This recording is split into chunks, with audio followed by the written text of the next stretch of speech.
Ça va, ça me fait plaisir. Super. Alors, vous le connaissez, le format. Côté langue, on va parler du franc Wolof. S'il faut mettre du Wolof, on le fera. S'il faut parler français tout court, on le fera. Donc, pour permettre à tous ceux qui nous suivent, nous comprendre Boubar Ligny Wartane. Aussi, ça va durer 1 heure, 30 minutes de discussion entre l'invité et nous, 30 autres minutes pour vous permettre à vous, chers internautes qui nous suivez sur Twitter, Facebook et YouTube, de poser vos questions. Puisqu'on a déjà pris, je veux dire, 10 minutes de retard, Serge. Merci. Bon, écoutez, merci chers internautes encore une fois de nous recevoir. La première question à M. Mbaye. Donc, elle ne vient pas directement de moi. Comme je vous ai dit juste avant d'entamer, il y a beaucoup d'internautes qui ont posé énormément de questions. Je me demande si ça va tenir en 1 heure. Alors, la première question, c'est, à votre avis, comment se porte le Sénégal depuis 7, bientôt 8 ans? Bah écoutez, je pense que en 2012, la situation était très mauvaise. Et je crois très sincèrement que le président Abdoulaye Wade, qui a quitté le pouvoir en mars 2012 avait un peu annoncé la couleur en disant il va être sans doute difficile de payer les salaires au mois de juin.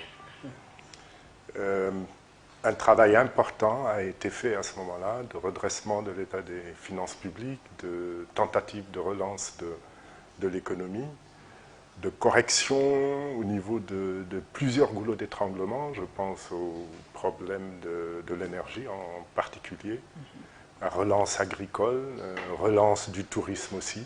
Donc des leviers sur lesquels on considérait qu'il était important d'agir pour permettre la relance rapide de l'économie. Malheureusement, pour le tourisme, la dynamique a été un peu cassée par cette histoire de visa, Big Togo, etc. Et depuis lors, moi je suis parti au bout de 17 mois, après avoir contribué à la rédaction du PSE, le plan Sénégal émergent. Et malheureusement, ce que personnellement je déplore, c'est qu'on est entré dans une logique de croissance non vécue et exagérée par les chiffres. Et malheureusement, aujourd'hui, les faits s'imposent et vous avez vu, l'actualité parle de attention, le Sénégal n'est pas un pays émergent, etc., etc. Mais on a un gros problème dans ce pays, c'est celui de la vérité. Voilà. Les dirigeants cachent la vérité. On cache la vérité, c'est aussi peut-être nous dire que les 6,5% de croissance ne sont pas réels, c'est une façon de nous dire cela? Écoutez, moi, je n'y crois pas, personnellement, parce qu'une croissance, c'est d'abord quelque chose de vécu. Mon activité politique, à partir de 2016, m'a donné l'occasion de parcourir le Sénégal. Vraiment 2 ou 3 fois, 3 fois même, plutôt que 2. J'ai parcouru le Sénégal, et aussi bien dans les villes, dans les banlieues des grandes villes, que dans les villages, cette croissance, on ne la constate pas comme un vécu quotidien des populations.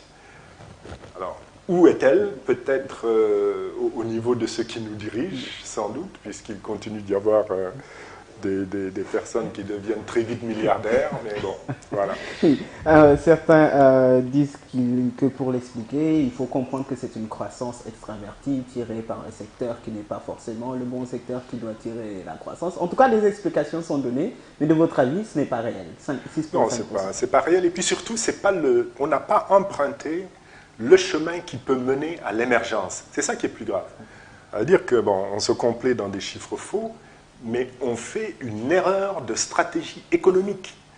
En ce sens qu'on considère que ce sont les investissements publics, les gros travaux d'infrastructures qui peuvent créer la croissance. Non, ça, ce sont des supports de croissance. La croissance, elle doit venir d'ailleurs. Bon, il y a toute une thèse que nous avons développée, notamment au niveau de notre programme économique. Il faut faire partir la croissance du développement des activités maîtrisées par les Sénégalais, pas par des grands projets qui font intervenir des entreprises étrangères, etc. etc. Mais ça, c'est un long débat. C'est un long débat, nous y reviendrons. Nous y arriverons, bien sûr. Monsieur Mbaye, il s'appelle Christophe.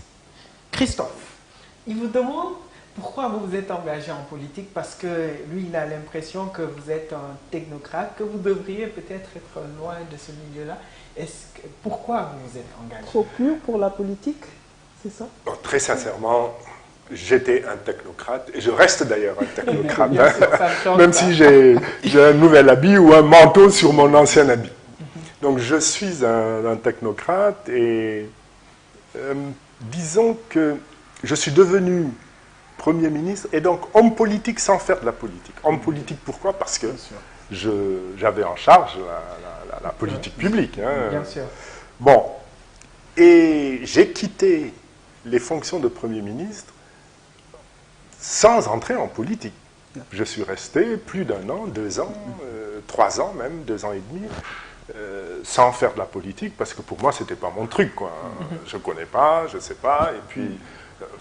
vous avez ces attitudes de politiciens, vous dites non, ça c'est pas pour moi. Et je me dis, bon, mais il faut quand même que je sois utile, sinon on va me dire, mais il était Premier ministre, il quitte, ça y est, il s'en moque du Sénégal, c'est fini. Il en a profité, il a profité du système, il est parti. Profiter du système, on va en reparler, mais ça peut donner cette impression. Bien sûr. Et à ce moment-là, avec des proches et des amis, on crée un club de réflexion. que je préside, on l'appelle Club Travail et Vertu, et on dit on va proposer de la réflexion, des mesures, des recommandations en matière de politique publique pour aider le gouvernement, et au-delà du gouvernement d'ailleurs, on s'adresse à tous les décideurs. Et comme ça, on travaille, on produit, on travaille, on produit, puis je me rends compte d'une chose, très sincèrement, c'est que ceux qui nous dirigent s'en moquent. Et je me dis, mais c'est pas possible, quoi. Il faut quand même faire quelque chose pour notre pays. Et à ce moment-là, je me mets à hésiter, mouvement citoyen, mouvement politique, puis bon, on dit, allez, on va faire le saut, on va aller à la bagarre, ça va coûter cher, en termes d'insultes et tout ça, ça n'a pas tardé. Et on est entré en politique comme ça. Une manière pour vous de servir. C'est une autre manière de servir, c'est surtout une manière de parler à la population, d'expliquer ce qui ne va pas, de proposer des choses pour que ça aille mieux, mais dans un contexte public, quoi. Alors que le club lui-même travaillait à produire pour les décideurs. Super. Vous nous suivez sur nos supports YouTube, Facebook et Twitter. C'est la chronique des jumeaux version live. Avec un très grand plaisir, nous recevons aujourd'hui M. Abdoul Mbaye. Il est, comme on le sait tous, ancien Premier ministre du Sénégal. Il est aussi président de l'ACT et membre fondateur du CRD. Nous reviendrons, bien sûr, il y a beaucoup de questions déjà sur l'actualité. Oui, l'actualité, c'est vraiment la grosse actualité. La grosse actualité, mais nous y reviendrons. Aujourd'hui, après 2 ans, 3 ans de politique, êtes-vous déçu ou bien plus déterminé que jamais à rester dans le champ politique? Bah, écoutez, déçu en partie, déterminé encore davantage.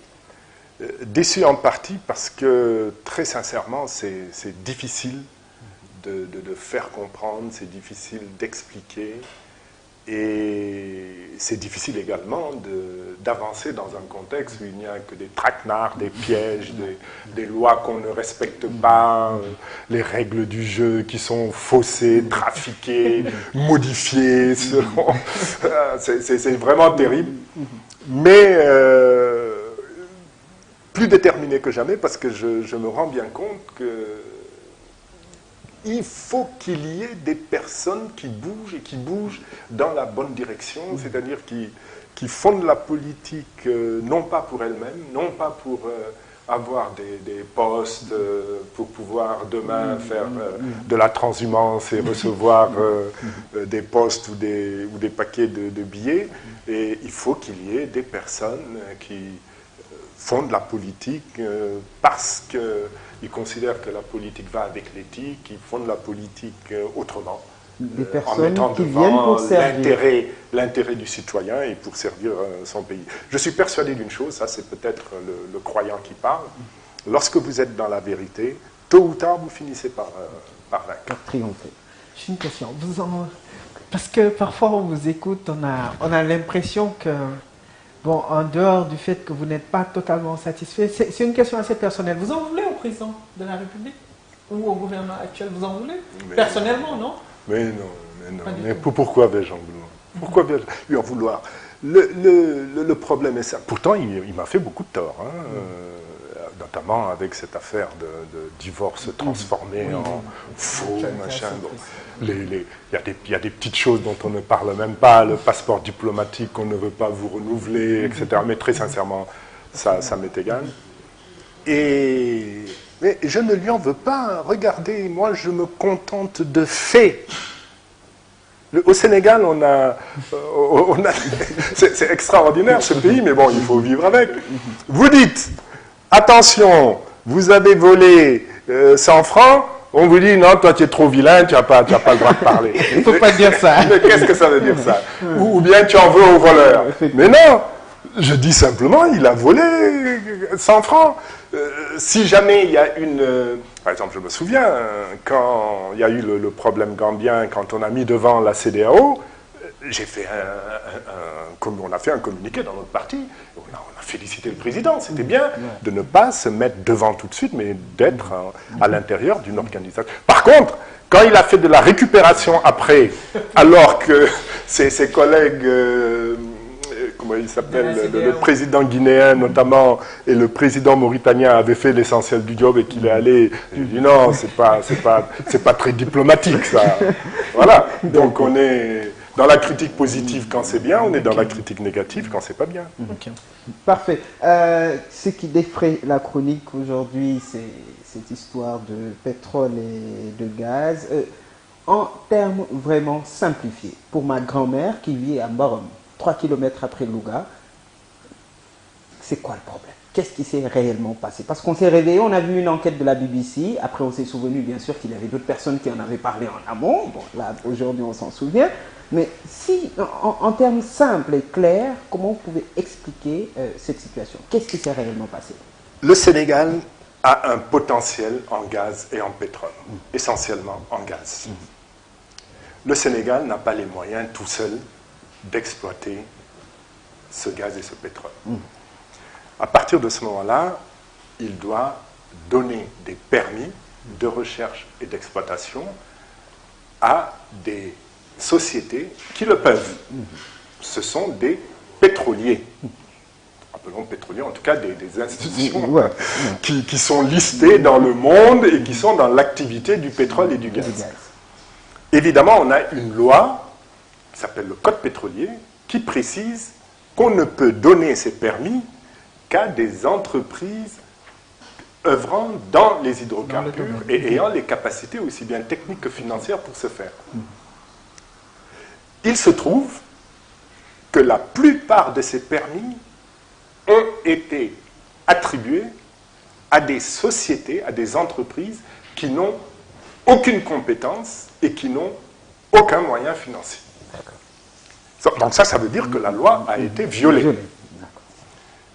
Et entre nous, qu'on a remis ces permis à des courtiers, des intermédiaires qui devaient se faire beaucoup d'argent, et donc se faire beaucoup d'argent parce que mandatés par quelqu'un, et à ce moment-là, celui qui les a mandatés doit avoir sa part. Il faut être clair. Hein. Et si le courtier, on ne se cache pas. Vous êtes le courtier, je ne vais pas vous donner, en violation de la loi, parce que je veux bien, un permis gratuitement, quoi. C'est pas possible.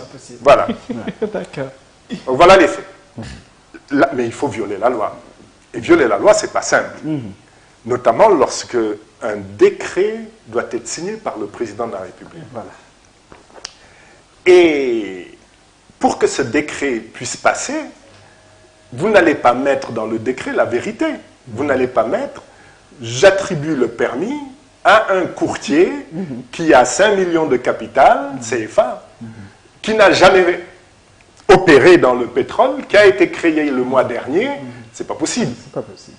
Donc, vous mentez et vous masquez la vérité. Et vous faites un faux rapport de présentation pour justifier la signature. C'est aussi simple que ça. Donc, il a fallu, pour donner des permis à Franck Timis et à ses sociétés, violer la loi sénégalaise. Pour violer la loi sénégalaise, il était important de mentir, de faire un faux, de frauder. Et ce faux existe, il est signé. Il est signé, c'est un faux documenté. Il est signé par le ministre Ali Ngouille Ndiaye, précède le décret, parce que c'est un élément indissociable du décret, signé par le président de la République et contresigné par le Premier ministre. Et le Premier ministre en ce temps s'appelait Abdoul Mbaye. Alors, la question ici, quand on entend souvent les explications, c'est oui, je me suis trompé, ou bien j'ai été induit en faux, je ne sais pas trop. Alors, il y a d'ailleurs un internaute qui a demandé cette question-là. Pourquoi alors vous avez contresigné pour aujourd'hui dénoncer? Même si j'avais signé, j'ai pas signé, j'ai contresigné, on va parler du contre-saint. Oui, d'ailleurs, il y a quelqu'un qui demande c'est quoi ce principe de contre-signé. Voilà, on va expliquer. Mais même si j'avais signé, ça veut dire si j'avais porté l'intégralité de la responsabilité, me rendant compte après de mon erreur, mais j'aurais essayé de corriger, j'aurais dénoncé. Je ne peux pas me cacher derrière mon erreur et puis faire perdre aux Sénégalais et aux Sénégalais des centaines et des milliers de milliards. Je ne sais pas si vous vous rendez compte. Et aujourd'hui, s'il y a de la responsabilité de Abdoul Mbaye dans le décret, mais Il faut que Serigne Bassirou Gueye, procureur de la République, ouvre une enquête, plainte contre X, et me convoque pour complicité. Moi, je n'ai pas de problème avec ça. L'important, c'est de ne pas se taire lorsque la vérité doit être dite. Bon, maintenant, parlons du contre-saint d'un décret dans le cadre d'un régime présidentiel. Bon, pour bien vous faire comprendre, on va retenir que de toute façon, parce que je ne fuis pas mes responsabilités, un contre-saint, ça a toujours une responsabilité qu'on accepte. Vous avez, je vous donne un exemple pour faire simple, un contre-saint qui vous implique totalement. Par exemple, un débiteur principal dit « j'emprunte à la banque 1 million » et quelqu'un vient en caution, dit « si ce débiteur principal, Abla Ndiaye, ne paye pas, moi je paye à sa place, bon pour accord », c'est une contre-signature, un contre-saint qui l'engage. Il l'engage sur le plan responsabilité par rapport au débiteur principal. Mais vous avez le contre-saint du décret en régime présidentiel. Le décret, c'est quoi? C'est un ordre donné par le président de la République. Le président de la République décrète. Et le contre-saint du Premier ministre sur un décret présidentiel, il signifie ceci: moi, Premier ministre, par le président de la République, c'est la formule qui précède sa signature, je signe et m'engage au nom du gouvernement à exécuter cet ordre. Si vous faites la comparaison avec l'armée, vous avez un capitaine qui demande à son sergent, sergent, tirez sur monsieur, c'est un ennemi, et faites-le dans la seconde, à vos ordres, mon capitaine, et il tire. Il l'exécute. Voilà. C'est aussi simple que ça. Donc, la responsabilité du contre-saint du Premier ministre sur un décret présidentiel, c'est d'exécuter l'ordre donné par le président. Par le président de la République. Et donc, la contre-signature, je vais dire, de M. Abdoul Mbaye a été faite parce qu'il était obligé. Évidemment. Voilà, en tant qu'exécutant. Absolument. Alors, il faut ajouter. Il faut ajouter parce que, évidemment, on peut dire, oui, mais j'ai entendu ça aussi, pourquoi il n'y a pas eu contrôle, etc. Il faut savoir que dans le fonctionnement d'un gouvernement, vous avez un décret de répartition. Donc, de nouveau, ordre du président, qui dit, tel ministre, vous vous occupez de telle chose. Tel ministre, vous vous occupez de telle chose. Monsieur le Premier ministre, vous vous occupez de telle chose. Et un Premier ministre ne peut pas se substituer à un ministre. C'est pas possible. Il ne peut pas faire le boulot du ministre. D'ailleurs, la preuve, quand Thierno Alassane Sall a démissionné, le Premier ministre n'a pas pu signer avec Total. Il a fallu un décret qui le nomme ministre en charge des questions pétrolières pour qu'il puisse signer. Donc c'est clair. Et là, quand vous avez un décret présidentiel en préparation, donc un rapport de présentation, c'est, j'ai même la copie là, c'est le ministre qui le présente et qui signe. La demande est conforme, ça veut dire que quand il y a du faux, il dit c'est conforme, c'est le cas, exactement, c'est un faux, mais il a mis la demande est conforme, donc il ne dit pas la vérité, et il ajoute tel est Monsieur le Président de la République, mais pas Monsieur le Premier ministre. Monsieur le Président de la République, l'économie du présent projet de décret que je soumets à votre approbation. C'est clair, je crois. À moins que vous... Non, voilà, là, c'est très clair. Alors, le reste, bon, il a signé, il n'aurait pas dû dire, ça c'est... Oui, parce que c'est tout naturel pour le Sénégal, le Sénégalais qui peut-être n'a pas la même notion de l'administration comme vous, ou bien comme certains, de se dire, oui, quand même, il y a sa signature. C'est tout basique pour nous quand même. Alors, il y a pas mal de questions des internautes. Oui, non, mais avant d'en arriver à leurs questions, moi j'en ai une. Alors, vous apposez votre signature pour exécuter. Un travail en amont devait être fait. Attention. Il n'a pas été fait. Attention. Je n'exécute pas. Je prends l'engagement pour le compte du gouvernement. D'accord. Mais celui qui exécute, c'est également précisé dans le décret. Voilà. Le décret dit... Le ministre de l'Énergie et des Mines, c'est l'article 3, est chargé de l'exécution du présent décret, qui sera publié au journal officiel de la République du Sénégal. Par contre, si le ministre a besoin du concours de ses autres collègues, c'est là que le Premier ministre intervient pour assurer de la coordination. C'est parfait. Alors, vous quittez ensuite le gouvernement, la tête du gouvernement, et là, vous menez votre propre enquête, vous vous rendez compte qu'il y a du faux dans ce qui vous a été présenté et que vous avez finalement contresigné. C'est ce qui justifie les dénonciations actuelles? Alors, il n'y a pas de... Au début, il n'y a pas de dénonciation. Hein. Je constate, je mène mon enquête d'ailleurs, j'ai entendu l'ancien ministre Abdoulatif Coulibaly oser dire devant la télé, Abdoulaye savait qui était Franck Timis. Vous ne le connaissez pas du tout. Mais évidemment. Mais lui, par contre, il doit le connaître, je suppose. Hein. Et il était ministre de la gouvernance, Ouais, hein, secrétaire d'État chargé de la bonne gouvernance.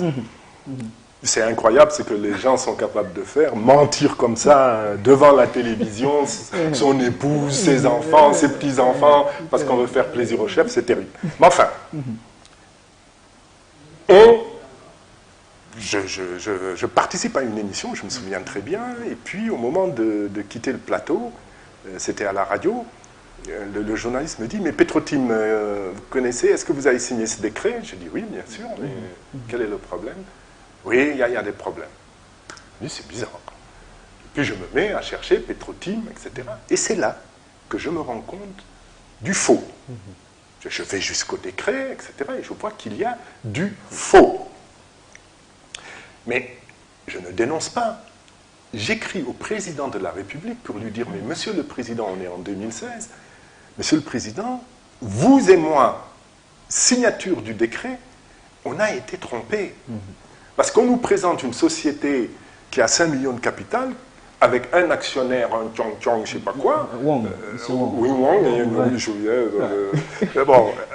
Il est seul actionnaire, on nous parlait de plusieurs actionnaires, grands investisseurs, disposant de moyens colossaux, ayant une grande expérience, alors que c'est une société qui datait de moins de 2 mois. Donc, monsieur le président de la République, engagé, parce que je sais que les choses vont vite, engager rapidement une enquête administrative et judiciaire pour voir ce qu'il en est. Ben, figurez-vous que j'ai encore... On est 3 ans, il y a 3 ans sont passés, j'ai pas de réponse. À ce moment-là, écoutez, vous êtes jeune et tout, mais bon, ça devient complice, quoi. C'est incroyable. Moi, je veux savoir, qui présente, c'est quoi, la société Petro-Asia ou Petro-Tim? Qui vous présente ces investisseurs-là, M. Wong, Franck Timis, etc. Qui présente ces gens-là à l'État? Ben, écoutez, ça, il faut demander ça au ministre de l'énergie. Mais vous savez, vous avez des aventuriers partout. Oui. Et Franck Timis en est un. Il faut le dire. Quelqu'un qui a été pris pour des affaires de drogue dans son pays, c'est extrêmement grave. Et je me suis laissé dire d'ailleurs, mais j'avoue que je n'ai pas pu vérifier cette information, qu'il est déjà venu au Sénégal une fois, à l'époque où le président Abdou Diouf était à la tête de l'État, et le ministre Jean Collin l'a fait repartir, après une nuit, je crois, ou une nuit au Sénégal, il l'a fait expulser. Donc, c'est un voyou international, mais un voyou ayant ses terres de prédilection au niveau de l'Afrique de l'Ouest et au niveau des chefs d'État africains. Donc on le retrouve à Sierra Leone, il était en Gambie, il était au Burkina Faso, et il a été présenté au Sénégal, vous savez, avec les arguments qui sont les siens. Eh bien, et puis surtout, il a trouvé le bon sous-intermédiaire, parce qu'il le présente quand même comme son employé, c'est Aliou Sall, frère du président de la République. Et donc là, il n'y a même pas, est-ce qu'il y a conflit d'intérêts, est-ce qu'il y a concussion? Non. Vous dites dans le documentaire de la BBC, c'est flagrant. C'est flagrant. Il y a conflit d'intérêts et il y a concussion, c'est clair. Ça peut pas être autrement. Le président lui-même était au courant de la relation, puisqu'il le reconnaît dans une interview à Jeune Afrique. Donc il sait que son frère travaille pour Petro-Tim et il n'en informe personne, au niveau notamment de ce qui signe. Je ne sais pas par contre si le ministre Ali Ngoudia était au courant, je ne sais pas, mais en tout cas... Voilà. Ben d'accord. Alors je vais là poser une question du Sénégalais lambda que je suis. Aliou Sall, si on y va à ce rythme, me devrait 400 000 francs CFA. C'est ce qui s'est dit en tout cas. C'est ce qui s'est dit. Parce que le Sénégal aurait été délesté de près de 6 000 milliards de nos francs. Écoutez, 6 000 milliards, peut-être moins, peut-être plus. Parce que vous savez, ce sont des calculs qui sont faits sur la base d'estimation, de réserves prouvées, mais il existe aussi un potentiel qu'on n'apprécie pas toujours à sa correcte valeur. Je vais vous dire une chose. J'ai suivi l'interview accordée par le ministre Mohamedou Makhtar Cissé. Très habile. Il parle du futur. Il parle de choses prouvées. Et il ne parle pas du faux. Et les conditions dans lesquelles on a accordé le permis, et aujourd'hui le retrait total du courtier, parce qu'il ne peut pas faire le boulot, prouve que c'est un courtier. Ça, il n'en dit rien, ça ne l'engage pas, parce que c'est quand même...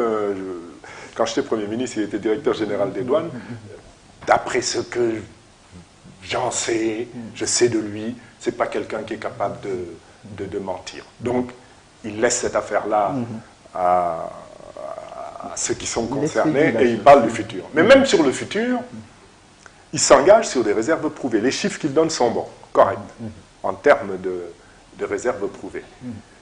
Mais vous savez, les tortues aménides est présenté comme un gisement de classe mondiale. 20 TCF, très sincèrement, ce n'est pas encore la classe mondiale. Par contre, quand vous allez sur le site de BP, ils évoquent déjà entre 50 et 100 TCF. Donc, 20 et 100, ce n'est pas tout à fait la même chose. Et donc, en fonction de ça, les retours peuvent être importants, plus ou moins importants. Mais ce qu'il faut retenir, c'est que la loi a été violée. C'est qu'il y a eu fraude. C'est qu'il y a eu corruption. Corruption, c'est le mot.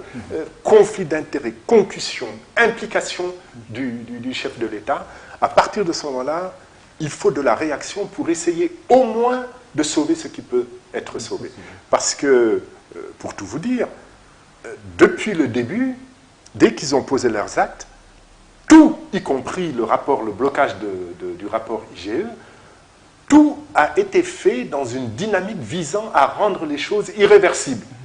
Oh, attention, j'en ai pas encore assez dans mes poches, il faut, voilà. Et puis, on assiste à une rente sur 40 ans. La seule chose qui peut permettre peut-être parfois de revenir, de restaurer l'intérêt des Sénégalais, les intérêts perdus des Sénégalais, c'est peut-être de constater que dès le départ, il y a eu fraude et corruption, et d'amener toutes les entreprises qui ont pu être, y compris les pétroliers, qui ont pu être impliqués ou qui ont agi en connaissance de cause à dédommager le peuple du Sénégal. Voilà. Juste moi, mon avant-dernière sur cette affaire. Le président Macky Sall était-il obligé de signer le décret d'approbation? Parce que de ce qui se dit, l'affaire a commencé sous le régime Wade et lui, quand il est arrivé, était obligé de signer, sinon Franck Timis porterait plainte contre le Sénégal. Bon, ça, c'est des histoires. Des histoires. Dès lors qu'il y a de la fraude, parce que sur le contrat également, le contrat n'est pas conforme à la loi. Il faut le dire. Hein. Okay. Il a été effectivement signé par le président Abdoulaye Wade et par le ministre Karim Wade. Mais on donne des permis en violation de l'article 8 du Code pétrolier, donc de la loi sénégalaise. Quand vous êtes président de la République et que vous avez juré, il y a quelques semaines, devant Dieu et devant la nation sénégalaise, d'observer la loi et de la faire observer, vous vous souciez plutôt de respecter votre serment plutôt que celui de votre prédécesseur. Je crois. Je le pense aussi. Monsieur le Premier ministre, vous n'avez pas démissionné? Non, je n'ai pas démissionné. En tant que Premier ministre. Étant au pouvoir, donc, on suppose que vous n'étiez pas au courant de tout ceci. Non, je n'étais pas au courant. Tout ce qui se passe, d'accord. Mais concrètement, on a vu que vous avez quitté le pouvoir, vous aviez même créé, si je ne m'abuse, vous aviez dit que vous alliez continuer à soutenir le président de la République. Oui, avec ce club de réflexion. Avec ce club de réflexion. Mais d'un coup, tout a changé. Qu'est-ce qui a créé ce déclic-là, concrètement? Qu'est-ce qui s'est passé Bon, je le disais tout à l'heure, il y a d'abord eu le fait que les productions n'étaient pas considérées. Mais le vrai déclic, il est venu du référendum de 2016.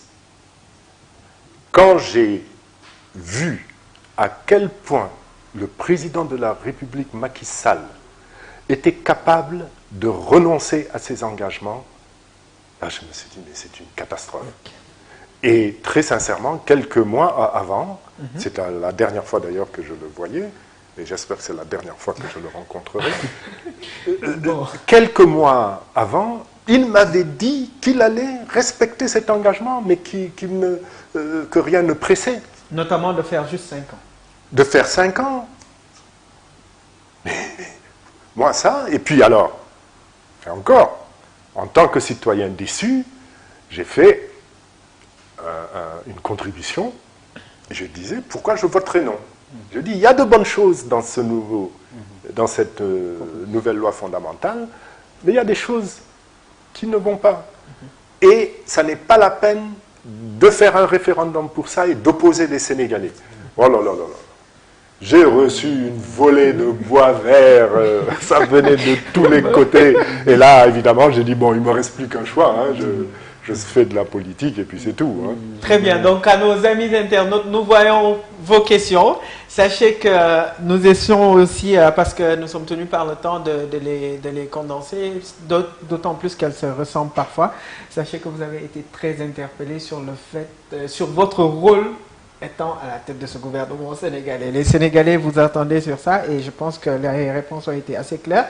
J'ai une question assez personnelle. Est-ce que vous pensez que le Sénégal, avec les découvertes qui se font et que l'exploitation en vue à partir de 2021-2022, vous pensez que le Sénégal est un pays pétrolier et gazier pourrait atteindre l'émergence dont on parle depuis 2012 ? Bon, écoutez, le Sénégal peut atteindre l'émergence sans pétrole, sans gaz. Le problème est de mettre en place une bonne stratégie, une bonne politique d'endettement. On n'est pas dans ça. Le pétrole et le gaz, c'est du plus. On ne va pas cracher dessus. Bien sûr. Voilà. Donc, il y a ça multiplie les chances de l'émergence. Mais la vraie question, c'est d'être, dans la bonne stratégie, et d'avoir des dirigeants honnêtes. C'est aussi simple que ça. Mais il faut des dirigeants qui considèrent qu'ils sont au pouvoir, non pas pour s'enrichir et pour enrichir le frère, le beau-père, l'oncle, etc., les enfants. Non, mais qui sont là pour enrichir les Sénégalais, c'est-à-dire pour améliorer leur niveau de vie. À ce moment-là, on peut avoir l'espoir de pouvoir être un jour sur le chemin. Excuse-moi, vous semblez très pessimiste. Ce n'est vraiment pas bien parti pour nous? Écoutez, très sincèrement, là je suis net. Hein, ça vaut pour le Sénégal, ça vaut aussi pour les autres pays africains.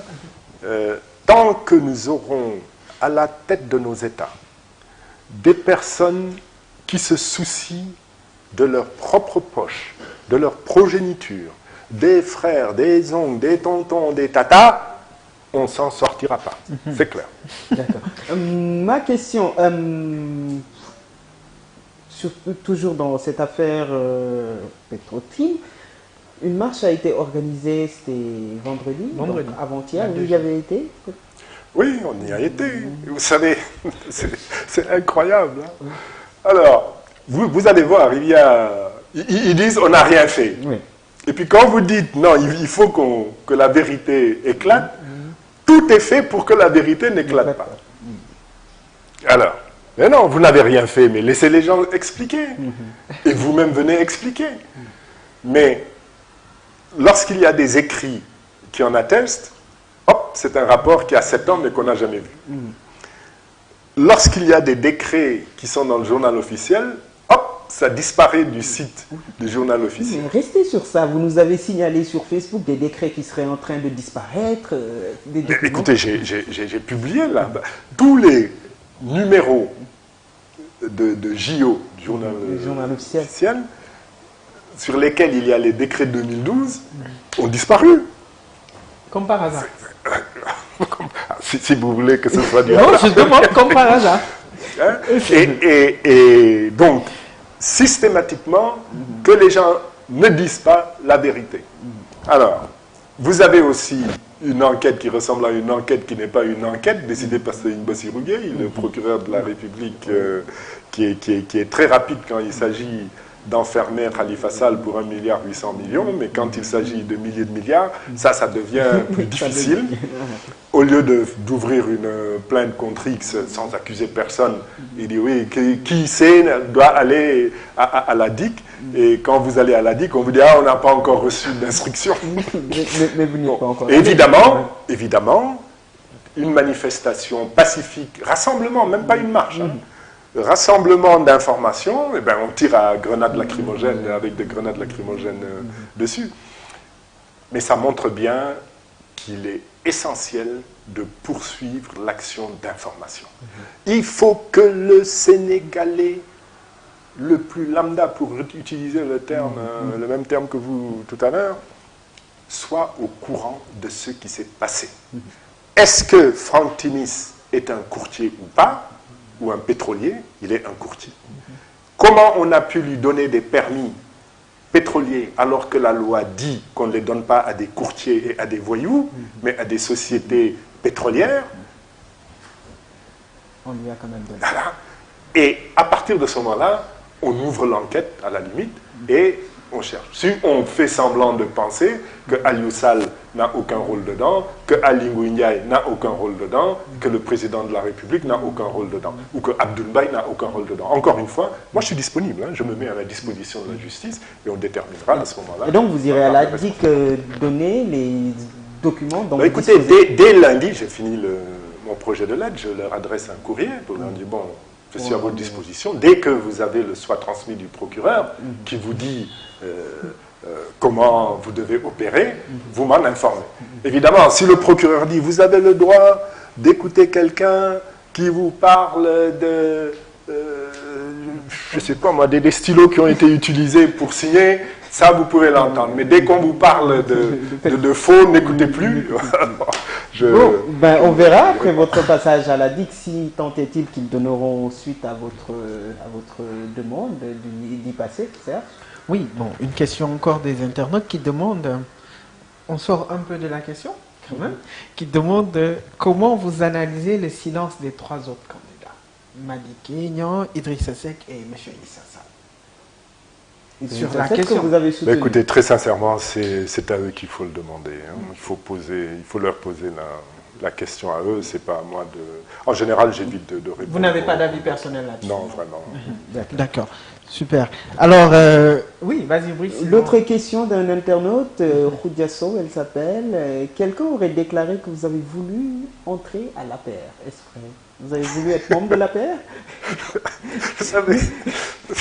Vous savez, j'ai été choisi Premier ministre par le président de la République, entre autres raisons, parce que je suppose quand même que j'ai quelques petites compétences, parce que je n'étais pas encarté politiquement. Comment je peux entrer et demander la carte? Ça n'a vraiment pas de sens. Mais ceci dit, c'est ce qui m'amuse dans cette histoire, c'est que il y a une logique qui consiste à médire de Abdoul Mbaye. Ça veut dire, il porte une parole vraie, comme c'est vrai, on va médire sur le porte-parole, c'est-à-dire celui qui délivre la parole. C'est une technique vieille comme le monde, on n'a pas inventé ça. Mais je retiens de la démarche de cet énergumène, qui se croit encore au cirque, que avoir une carte APR, c'est une honte.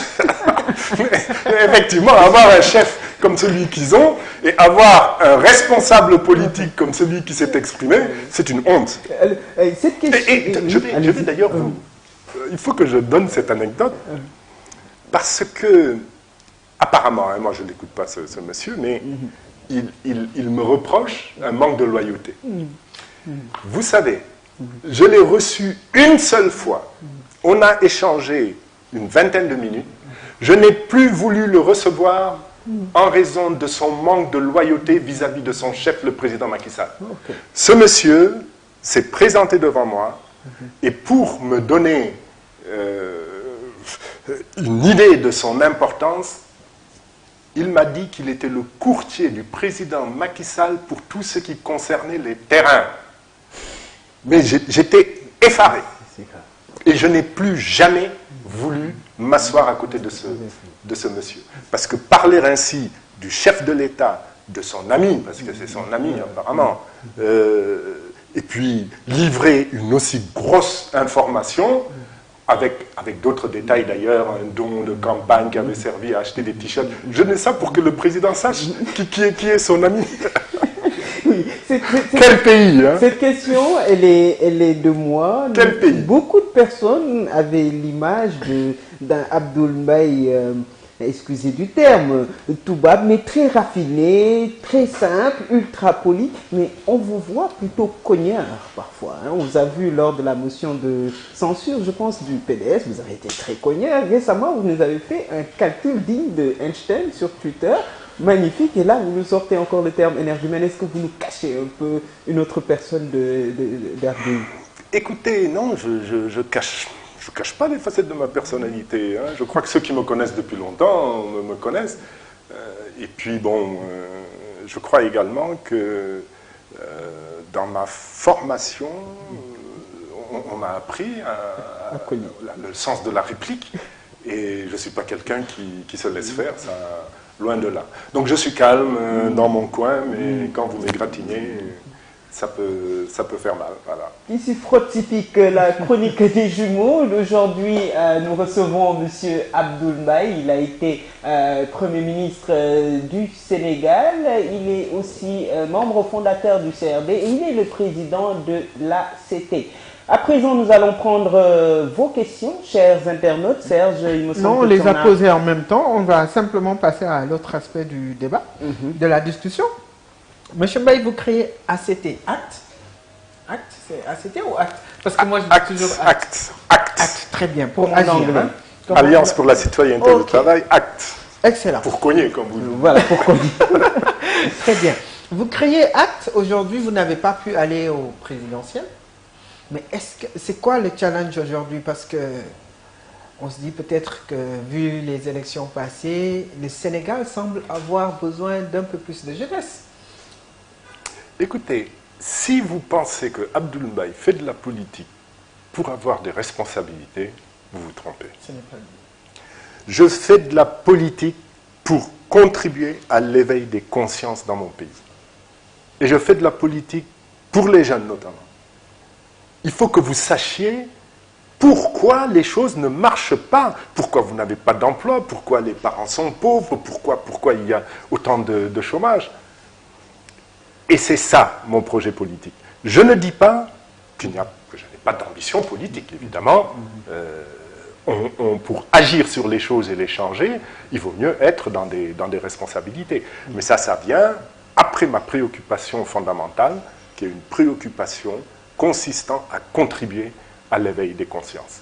Et c'est pourquoi, je me suis fait éliminer injustement. C'est immonde ce qui se passe ici, hein, mais bon, c'est un vieux débat.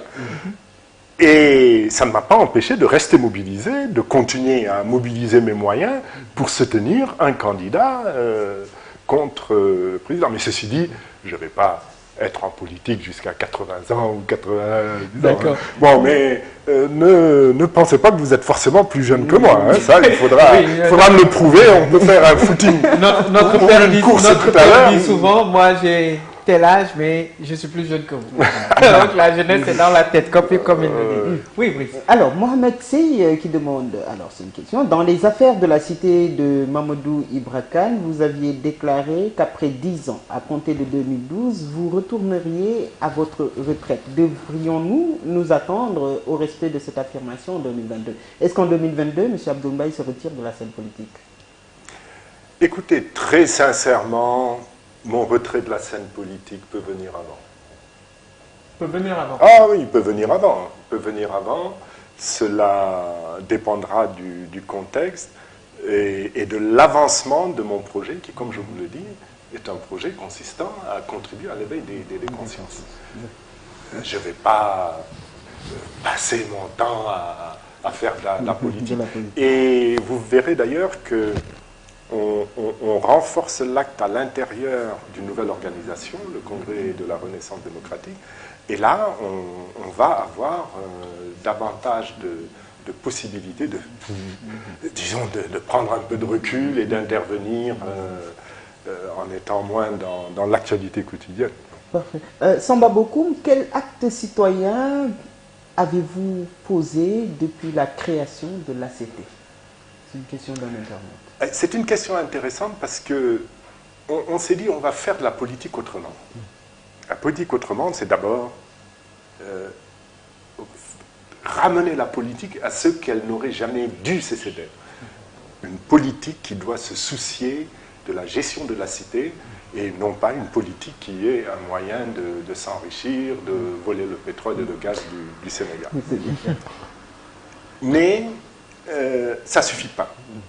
Il faut aussi que dans nos actes, cette notion de citoyenneté, de préoccupation par rapport aux difficultés vécues par les citoyens apparaissent. Et c'est ainsi ce dont je suis le plus fier en tout cas, c'est le financement de la formation des femmes pour leur permettre de recevoir des revenus. C'est également le financement de certaines de leurs activités. Et au moment où je vous parle, on a quand même formé plus de 4000 femmes à produire du savon, de l'eau de javel, du vinaigre. Ça, ce sont des actes de citoyenneté que l'on pose. Très bien. On parle beaucoup de la malédiction du pétrole, M. Mbaye. Excusez-moi d'encore revenir sur ça. On parle beaucoup de la malédiction du pétrole. Et quand on voit comment la manifestation ratée, entre guillemets, du vendredi, il y a eu encore, je disais que ça ne s'est pas encore arrivé sous le règne de Macky Sall, sinon assez rarement qu'on ait encore brûlé des pneus aussi longtemps. Est-ce que l'opposition, ou bien vous autres dénonciateurs, comme parlait monsieur le procureur, est-ce que vous n'êtes pas en train de brûler le pays, entre guillemets? Alors, ou que vous risquiez de le brûler, simplement? Non, vous savez, ça me fait penser d'ailleurs à cette déclaration du président de la République. Un jour béni, jour de Korité, à l'intérieur d'une mosquée où il ne reconnaît pas un mensonge ou une faute et où il s'en prend à des forces tapies dans l'ombre. Ça s'appelle de la médisance, c'est-à-dire l'un des caractères les plus honnis par notre religion qui est l'islam, puisqu'il se trouvait dans une mosquée. Donc il faut arrêter ça, il faut dire la vérité. Ça, c'est la morale. Ça, c'est le bien. Dire la vérité, rechercher la vérité, ne pas faire obstacle à la manifestation de la vérité. Or, tout ce que nous vivons aujourd'hui, actuellement, consiste à faire obstacle à la manifestation de la vérité. Vous dites une manifestation ratée. Entre guillemets. Entre guillemets. Ratée parce qu'elle n'a pas eu lieu dans les conditions souhaitées, en tout cas par les organisateurs. Mais elle est réussie. Vous avez souhaité... Vous appelez, non écoutez, vous appelez à un rassemblement pacifique pour parler d'une question importante. Et on vous interdit de parler de cette question en violant la Constitution. Mais ça y est, vous montrez qu'en face, on ne veut pas de la vérité. Donc elle est réussie, cette manifestation. Non seulement au niveau local, mais l'international, mais s'offusque, même quand ils ne le disent pas. Même quand ils ne le disent pas. Et en France, on a vu, les gilets jaunes, ils sont peut-être encadrés, parfois tabassés, mais on n'interdit pas la manifestation gilets jaunes. Ici, il s'agissait d'un rassemblement pacifique d'information. Et ça a été interdit. Tout le monde en tire les conclusions qu'il faut. Voilà. Nous recevons Abdoul Mbaye, comme vous le voyez. Petite précision au niveau des commentaires pour mes amis de l'Alliance pour la République. Nous avons aussi demandé à d'aucuns de votre parti de venir s'asseoir, faire face aux internautes pour leur parler. Donc vous pouvez vraiment vous abstenir de certaines expressions en commentaire qui de toute façon seront supprimées, simplement. Voilà, simplement, et vous serez banni de la page. Nous sommes là pour discuter de façon responsable, comme toujours. D'aucuns sont en train de poser des questions, d'autres en train de faire des compliments, d'autres faire des commentaires, même défavorables, mais dans la discipline. Si vous n'en êtes pas capable, croyez-nous, il y a des moyens derrière pour vous bannir de la page. Merci en tout cas de la compréhension et j'espère que vous pourrez revenir à de meilleurs sentiments. Mais Brice, permets-moi quand même de faire une petite remarque sur ça. Vous savez, notamment en m'adressant aux jeunes, parce qu'en général, ce sont eux qui sont... Vous savez, quand on est jeune, on se préoccupe de son pays.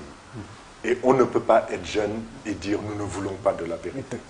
Il faut écouter, être tolérant, écouter les uns, écouter les autres. Lorsque nous sommes au combat comme ça, c'est pas pour nous.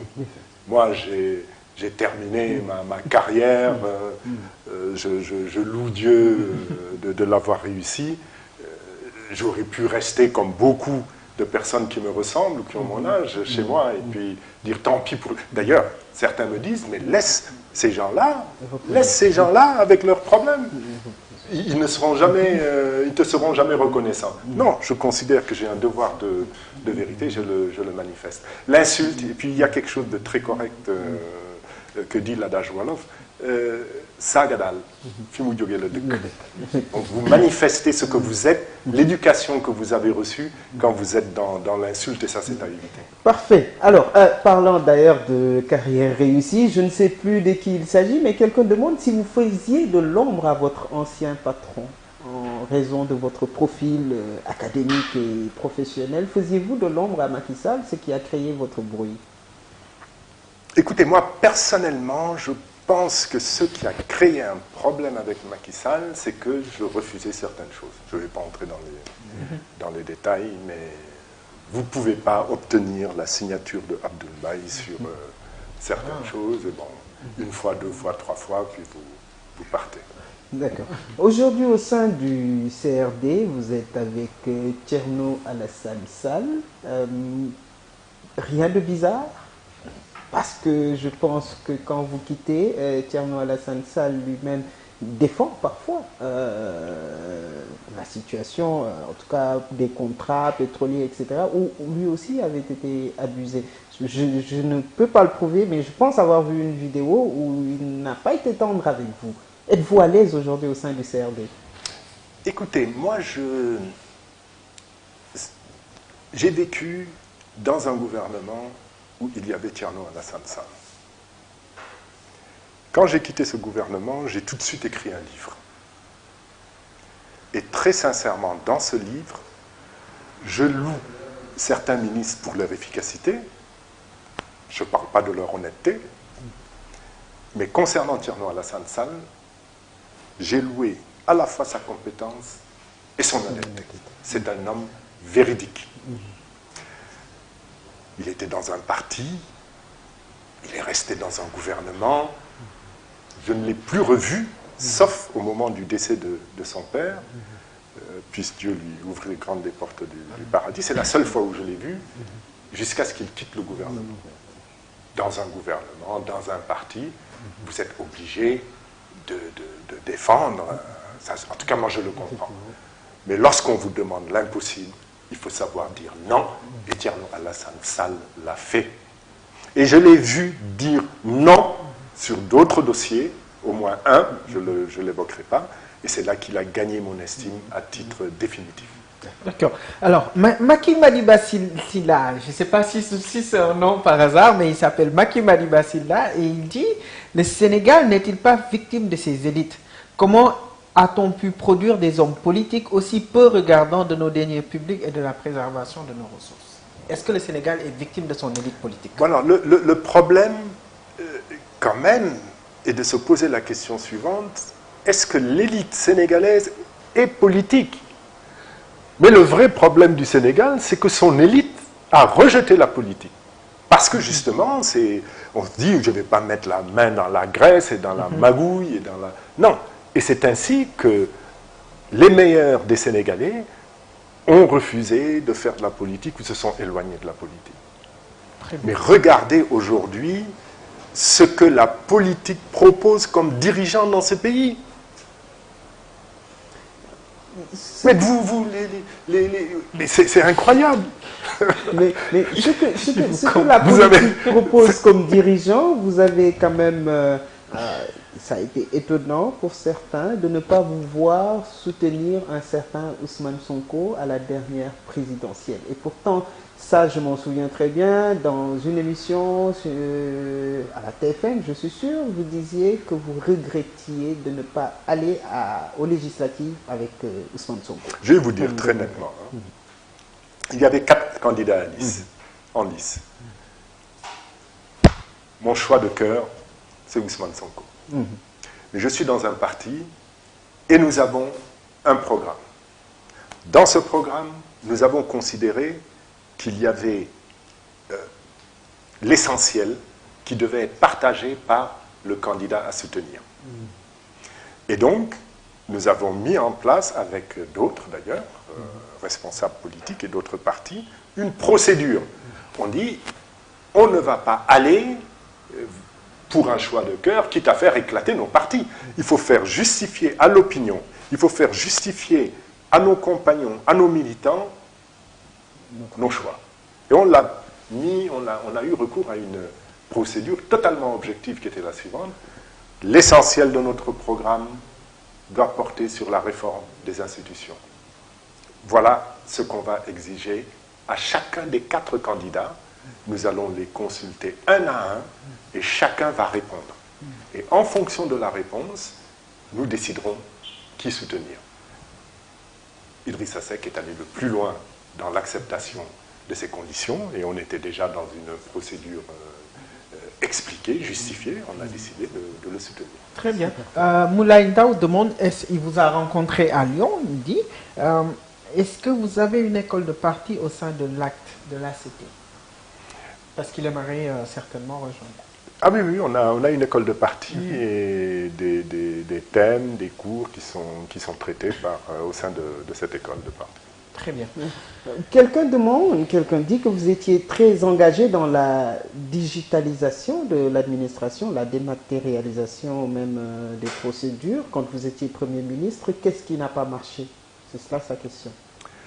Bon, d'abord, ce que je dois vous dire, c'est que on ne peut pas faire l'économie de cette digitalisation si on ne veut pas d'une administration, on veut une administration efficace et transparente.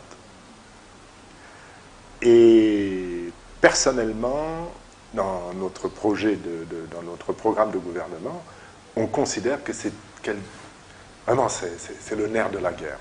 Ça, c'est clair. Ce qu'on a, par contre, pris en charge au niveau de notre cabinet à la primature, c'est le suivi informatisé de l'exécution de toutes les décisions prises par le président de la République, prises par le Premier ministre, prises dans le cadre de programmes à court terme ou à moyen terme. Et ça a fait l'objet d'un suivi particulièrement efficace et ça a donné beaucoup d'efficacité au fonctionnement de l'administration. Malheureusement, ça a été abandonné depuis. J'espère qu'avec le fast track, ça va revenir. Très bien. Alors, il ne nous reste plus que quelques minutes, mais il y a une question, moi, qui me vient en tête. Monsieur Mbaye, vous êtes vu par certains, il y a certains vous appellent Nehitouba, certains disent que vous semblez un peu décalé de la réalité de ce pays-là. Concrètement, avez-vous le sentiment de vivre en même temps les difficultés que vivent ces Sénégalais-là? Est-ce que vous les ressentez au fond de vous? Parce que parfois, il est dit que vous êtes décalé de la réalité. Serge, vous avez déjà dormi dans la hutte d'un berger Peul? Non, pas encore. Mais je pense que vous imaginez que c'est pas facile. Absolument, pour avoir grandi à Louga. Voilà, alors. Il ne faut pas forcément vivre la même difficulté que celui qui est dans la difficulté et la misère pour comprendre qu'il est dans la misère. Vous savez, ce qui est important, c'est le vœu de le sortir de la misère. De lui laisser ce qui lui appartient. Mais quand vous vous souciez, parce que... Et moi, mon discours politique d'ailleurs, depuis que je suis entré en politique en 2016, tourne autour de ça. Vous pouvez interroger ceux qui nous ont accueillis à l'occasion des tournées. Je dis, mais, je peux le dire en wolof? Bien sûr. Bien sûr. Sénégal, ils me reconnaîtront quand je... Sénégal, bu fekkee ne war na naat ëllëg ci pétrole ak gaz lay jóge bu neexee yàlla waaye li nga xam ne li am na mooy pétrole ak gaz bi ñii ñu ngi koy akimoo dañuy akimoo leneen mais regardez par exemple et ça c'est un scandale parmi d'autres. Moi, le dernier qui m'a le plus écœuré, c'est celui des tracteurs qui sont payés 6 fois leur prix ou 7 fois leur prix, ensuite distribués à des non-paysans, à des gens qui ne sont pas dans les terres, qui les louent aux paysans, payés par vous, moi, tout le monde, tous les Sénégalais, parce que crédit à long terme. Mais il n'y a que des scandales de cette nature, et il est bon, c'est le sens de la politique autrement, que nous ayons désormais des dirigeants et que nous travaillions à avoir des dirigeants qui se soucient des problèmes des populations et pas qui décident de vivre comme les populations. C'est pas ça, les populations les plus pauvres. Oui, c'est pas ça oui. l'objectif. Question, vous êtes libre de ne pas y répondre. Elle nous vient de Soya Diagne. Qui reprend la question de qui quelqu'un reprend la d'autre, hein. question de quelqu'un d'autre. Disposeriez-vous d'un permis sur une mine d'or au Sénégal? Alors, j'ai eu à l'expliquer, je crois, à un journaliste de Sen TV. J'ai de l'argent, j'achète des maisons, j'achète des chemises, j'achète des pantalons, j'achète des actions. Et en 2005, ça veut dire il y a 14 ans, j'ai acheté des actions dans une société qui est une mine, qui traverse une mine d'or. Vous ne voyez pas où est le problème, je ne l'ai jamais caché. Je vais ajouter. Quand j'ai été choisi par le président de la République en 2012 comme Premier ministre, la loi ne m'obligeait pas à faire une déclaration de patrimoine. J'ai fait une déclaration de patrimoine. J'ai mis cette information dans la déclaration de patrimoine et je l'ai donnée au président de la République. Je lui ai demandé s'il fallait que je la publie. Il m'a dit non, je peux simplement la garder. C'est aussi simple que ça. Mais en quoi, ayant de l'argent, je n'achèterai pas des actions dans une mine d'or ou une... C'est tout beau. Malheureusement, elle n'a pas encore commencé à fonctionner. Par contre, là aussi mensonge.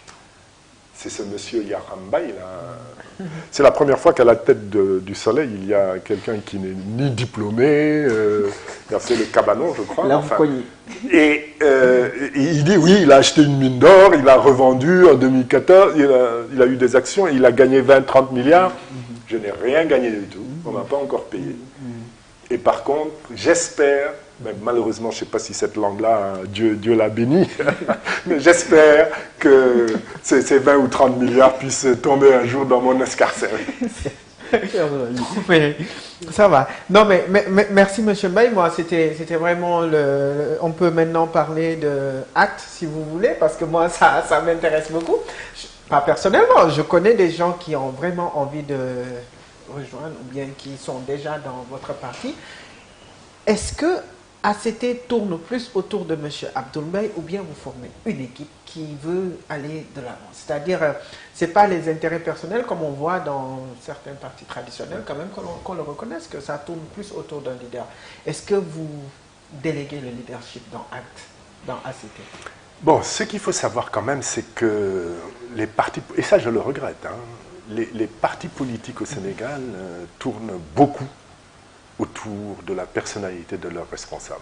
Ça, c'est comme ça, on n'y peut rien. Et bien évidemment, nous tâchons de corriger cette tendance. Et c'est ainsi, par exemple, que le dernier choix de notre directeur exécutif le prouve. On avait un monsieur qui n'était pas une forte personnalité. Aujourd'hui, on a un professeur d'université. On est toujours à la recherche d'un plus grand partage de responsabilité. Par contre, vous ne verrez pas Abdoul Mbaye agir hors d'instructions données par le Conseil national de l'acte ou le bureau politique de l'acte. C'est pas possible. Aucune décision unipersonnelle. Tout est collégial, discuté. Je vous parlais tout à l'heure du choix d'aller de soutenir Idrissa Seck. La procédure a été décidée en Conseil national et on l'a mise en œuvre. On vous parlait tout à l'heure de notre participation au congrès de la Renaissance démocratique. C'est un choix stratégique décidé par le Conseil national, confirmé par le Conseil national. Donc on n'est jamais, c'est par habitude, hein, j'ai toujours eu un conseil d'administration au-dessus de moi, et donc c'est ça le plus important, je crois. Mais le dialogue national, il se tient présentement, on n'a pas posé de questions en ce sens. Qu'en pensez-vous de ce dialogue? Écoutez, nous, dès le départ, on savait que la partie dialogue national, allant au-delà des concertations politiques relatives au processus électoral, au fichier électoral, était un piège tendu par Macky Sall. Et jusqu'à présent, je n'en démords pas. Vous gagnez des élections, soi-disant, à 58%.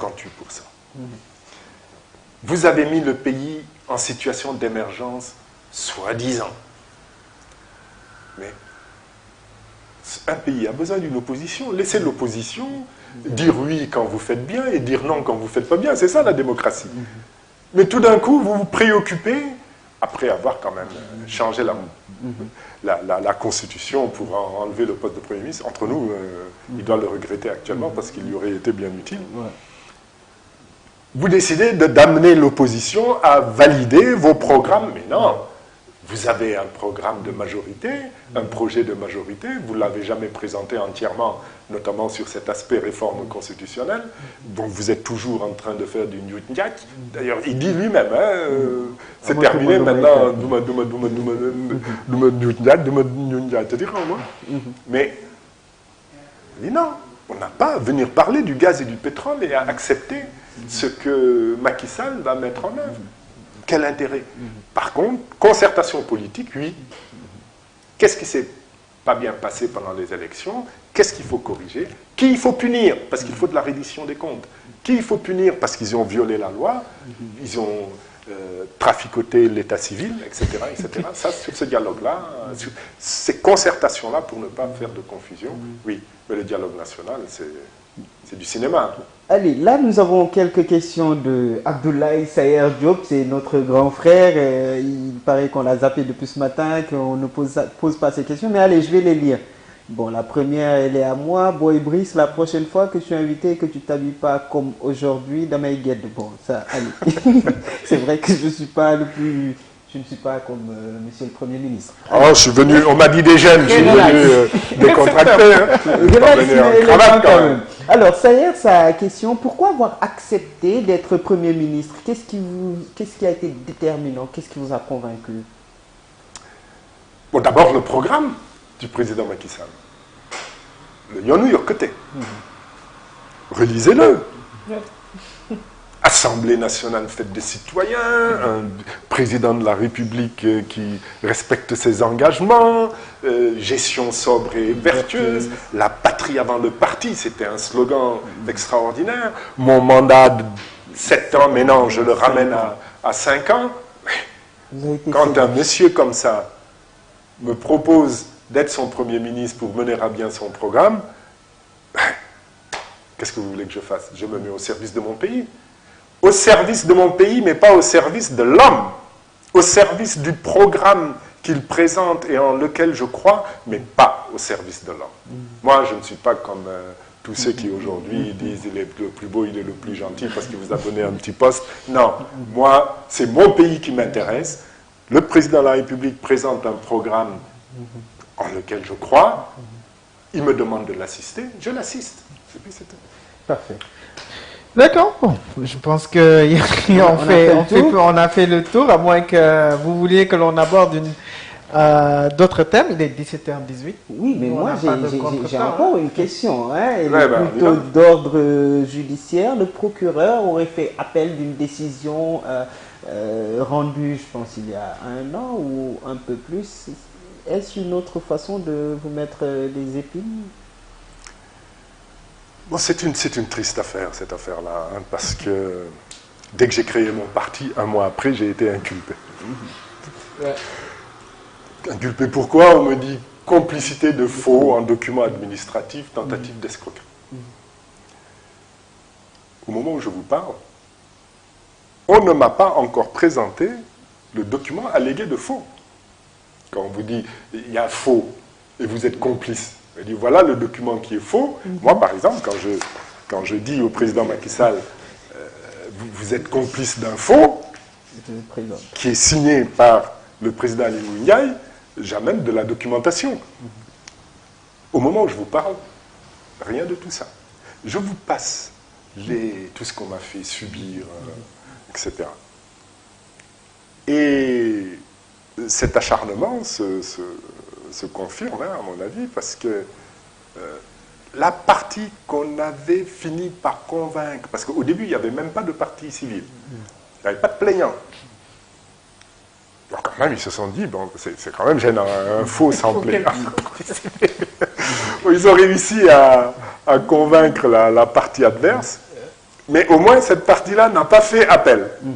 Et c'est le procureur lui-même, Serigne Bassirou Gueye, qui fait appel. Ben, puisque ça leur plaît, hein, Est-ce qu'on a cherché à vous convaincre à revenir ou bien à venir à l'APR depuis que vous avez quitté?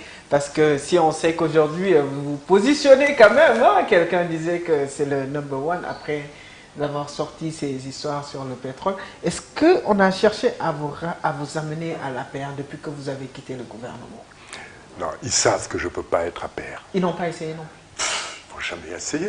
Ils savent que je ne peux pas être APR. C'est pas possible. On n'a même pas bon, cherché par contre, très sincèrement, on m'a envoyé des émissaires voilà. de très haut niveau oui. pour mettre mes compétences au service du Sénégal. Parce que vous avez refusé. Évidemment. BBC, rapidement, vous ne cherchez pas à déstabiliser le pays avec le concours de forces étrangères? Écoutez, vous savez, il y a Mamadou Lamine Diallo qui a eu une très belle remarque sur cette question. Il a dit, mais, des fois, il n'allait pas dans notre conférence de presse. Il dit, mais depuis ça, on n'a plus entendu ça depuis Sékou Touré. il a raison. Hein. Non, qu'ils disent la vérité, et puis c'est tout. Avez-vous été victime de cambriolage récemment, monsieur le Premier ministre? Alors, c'est un mensonge. Moi, je ne comprends pas. Ils allument des contre-feux, ça va dans tous les sens. Je ne sais pas. Alors, ce qu'il faut savoir, c'est qu'on m'a dit que ça venait de Cheikh Yérim Seck, je crois, sur un plateau. Oui. Il dit, oui, un service secret aurait cambriolé. Vraiment, je ne sais pas ce que ça signifie, mais comme ce monsieur-là... vous ne confirmez pas du tout. Hein? Ben, évidemment que non. Alors, ce qu'il faut savoir, c'est que Cheikh Yérim Seck, il était, je crois... aux côtés de Aliou Sall le jour de la conférence de presse, où c'est son conseiller presse. En tout cas, il a défendu. Mais on lui a rappelé, les compagnons de mon parti, lui ont rappelé, parce que moi, quand j'écrivais au procureur en 2018, pour lui demander d'ouvrir une enquête sur cette affaire, quand j'écrivais au procureur,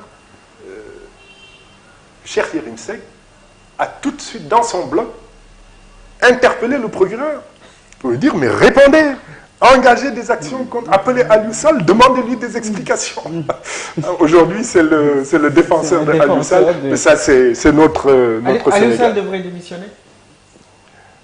Alors, très sincèrement, Aliou Sall, c'est du menu fretin. C'est vraiment, comme disent les Sénégalais, le yaboy. Aliou Sall n'aurait jamais dû être directeur général de la CDC. C'est contraire à la loi. Mais ici, on ne s'interroge pas assez, ou on ne peut pas. Oui. Écoutez, il y a le Code des collectivités territoriales, je crois que c'est l'article 100, qui interdit à un maire des fonctions de comptable. Mais quand vous êtes à la tête d'une institution, directeur général, décidant d'octroi de crédit en faveur de collectivité locale, et que vous retrouvez à la tête d'une collectivité locale, mais vous êtes encore un conflit d'intérêts, mais ça, évidemment, ça... Ils ont l'habitude. Est-ce que tu avais vu venir ça? Non, sincèrement, non, pas vraiment. Alors, aujourd'hui, j'évite de donner vraiment mon avis. Monsieur le Premier ministre, nous sommes presque à la fin de cette émission. La CAN, c'est dans 4 jours. Pronostic, les Lions, vainqueurs de cette édition, enfin. Ah, bon, Vous me demandez un souhait, je vous l'exprime, un pronostic, je ne prends pas ce risque. Hein? Mais les conditions sont quand même...